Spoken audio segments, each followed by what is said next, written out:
Hello mga bay. Yan, harvest kami mga bay oh. Kasi ang dami nang hinog sa aming kakao. Halos hinog na mga bay.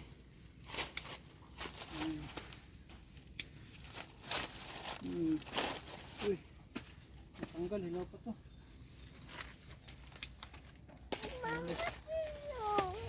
Halos hinog na to mga bay. Ito yung binalot natin na karami ha.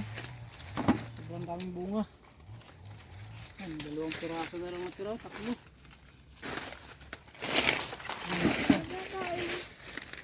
Liit pa nga boy.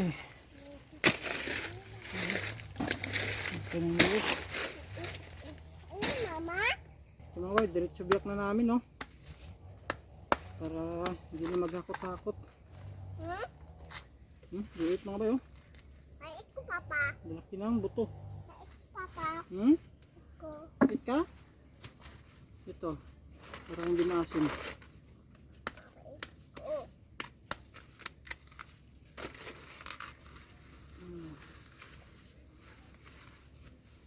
Ito. Tikim lang oh. Ha? Tikim. Tikim lang. Hindi ka? Tikim lang. Tikim. Ano? Yummy? Ito medyo maliit mga buto mga bayo. Isang klase. Mga bayo, talagang sira yung buto. Ganun yung resulta mga bayo, basta nabalot nyo ng maaga. Hindi kayo nahuli. Kasi pag nahuli kayo mga bayo, papasukan na to ng pad borer. Ito, nabalot talaga natin ng maaga. Yan, mga battery size. Wala talaga siyang ano, sira oh.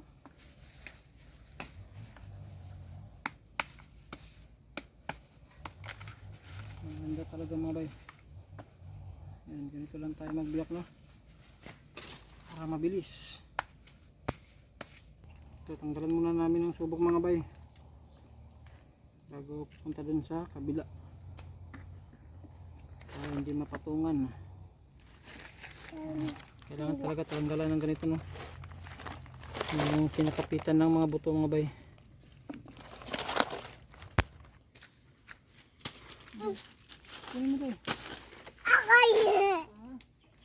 Natamaan daw siya.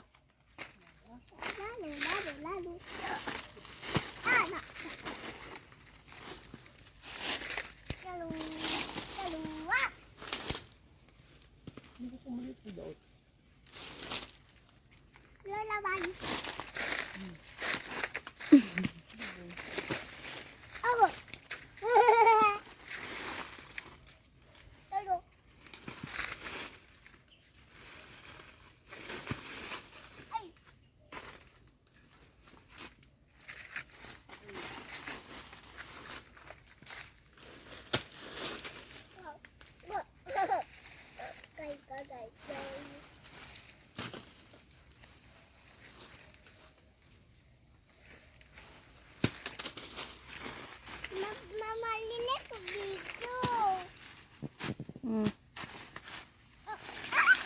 Ito mga bay oh. Ito yung binalot ko na gamit yung ano DIY.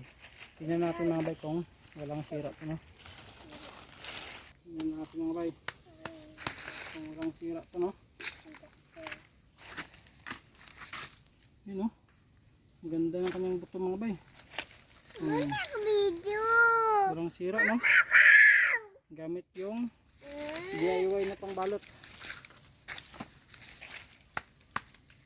Mga bay, ito na yung na-harvest namin lahat no. Ayan, malapit na puno yung isang timba. Timbangin natin ito mga bay. Uwi na kami. 12 kilos. Ayan. Basta sa no, 12 kilos mga bay. Titingnan natin to kung ilang kilo kapag natuyo na. Papatuluin muna namin yan ng 3 araw mga bay.